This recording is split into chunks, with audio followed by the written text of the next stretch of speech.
Good day! Now, we're going to continue with our supplementary videos regarding organizational behavior. Now, we're going to talk about motivation. Motivation is the willingness to exert high levels of effort to reach organizational goals, conditioned by the effort's ability to satisfy some individual need. Motivation also refers to the process by which a person's efforts are energized, directed, and sustained toward attaining a goal. And motivation, this definition has three key elements: energy, direction, and persistence. The three key elements of motivation. Energy element is a measure of intensity, drive, and vigor. Direction is the effort that is directed toward and consistent with organizational goals. Persistence is continuously putting forth effort to achieve the organizational goals. You can see here the motivation process. First, there's the unsatisfied need, tension, drive, action, satisfaction, and goal. Now, what have you observed? This is focused mainly on the person or the employee itself. Then, we have these early theories of motivation. Maslow's hierarchy of needs theory.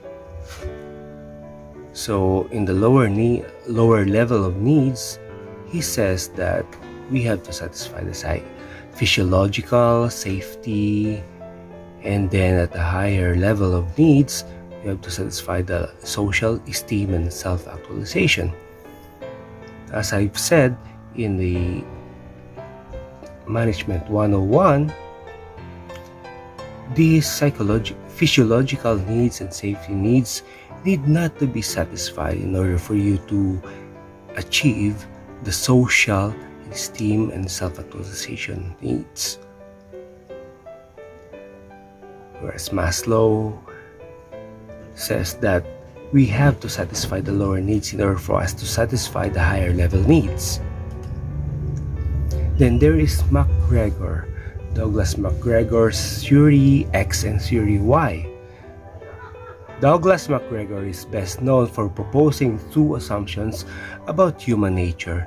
He proposed that the participation in decision-making, responsible and challenging jobs, and good group relations would maximize employee motivation. And this, I have to agree that good group relations would maximize employee motivation.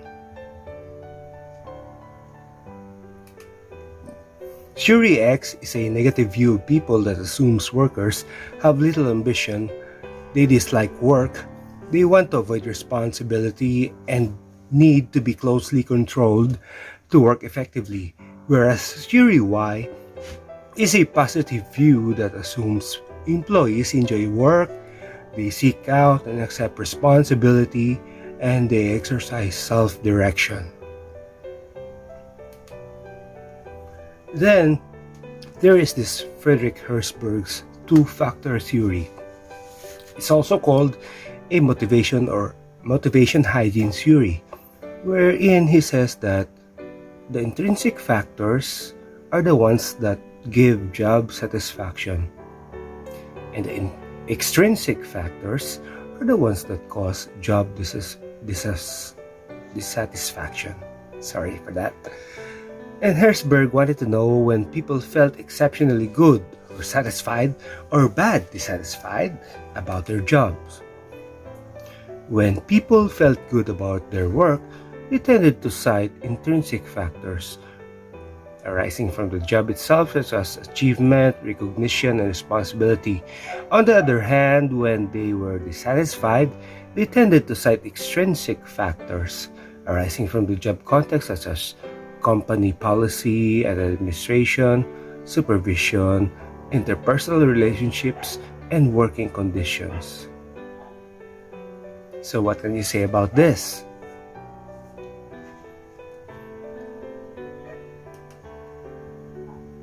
Then, the opposite of satisfaction, according to this theory, is no satisfaction. And the opposite of dissatisfaction is no dissatisfaction. Herzberg believed that the factors that led to job satisfaction were separate and distinct from those that led to job dissatisfaction. Now we're going to talk about contemporary theories on motivation. Proposed by David McClelland and his associates, this is the three needs theory. There are three acquired, but these things are not innate. They are acquired. They are acquired needs that are major motives in work. First is the need for achievement, which is the drive to succeed and excel in relation to a set of standards. Then there is this need for power, which is the need to make others behave in a way that they would not have behaved otherwise. Then there is this need for affiliation, which is the desire for friendly and close interpersonal relationships.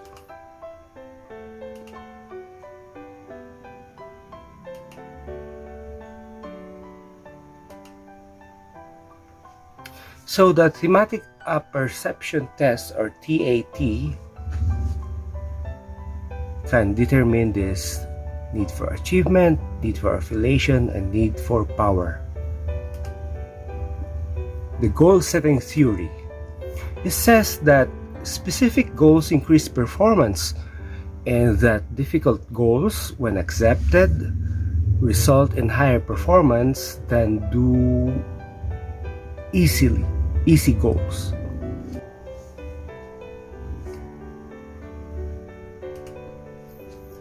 We have other factors that influence the goals or goals performance relationship.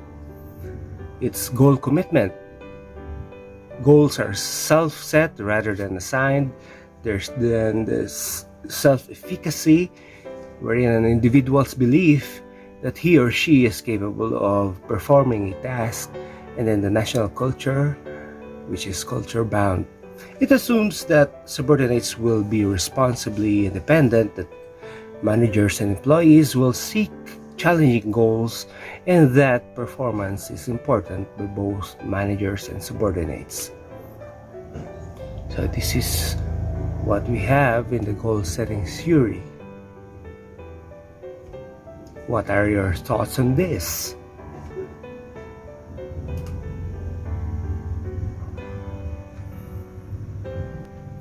Then we have the reinforcement theory. The theory that behavior is a function of its consequence. According to B.F. Skinner, people will most likely engage in desired behaviors if they are rewarded for doing so. These rewards are most effective if they immediately follow a desired behavior, and if behavior that is not rewarded or is punished is likely to be repeated. So reinforcers are any consequences immediately following a response that increases the probability that the behavior will be repeated. Punishment only causes unpleasant side effects, including dysfunctional behavior such as workplace conflicts, absenteeism, and turnover.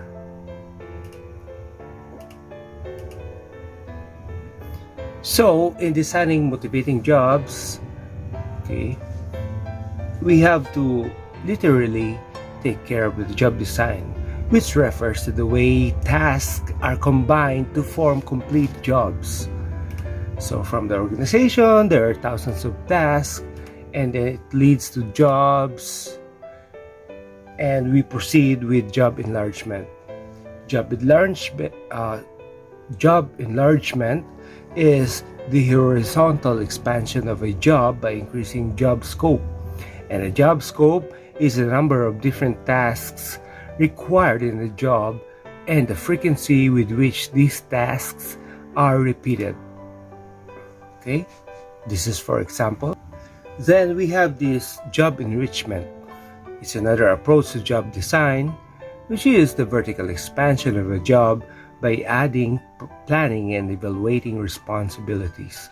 Job enrichment increases job depth, which is the degree of control employees have over their work. In other words, employees are empowered to assume some of the tasks typically done by their managers. Thus, an enrichment job allows workers to do an entire activity with increased freedom, independence, and responsibility. So, Job Characteristics Model, or the JCM. This identifies 5 core job dimensions, their interrelationships and their impact on employee productivity, motivation, and satisfaction. The 5 core job dimensions are skill variety, task identity, task significance, autonomy, and feedback.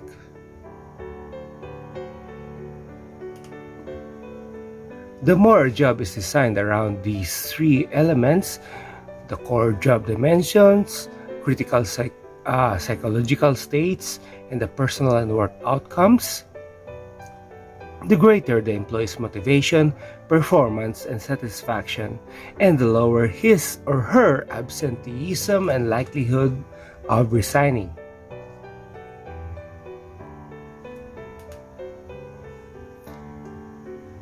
So, these are the guidelines for job design.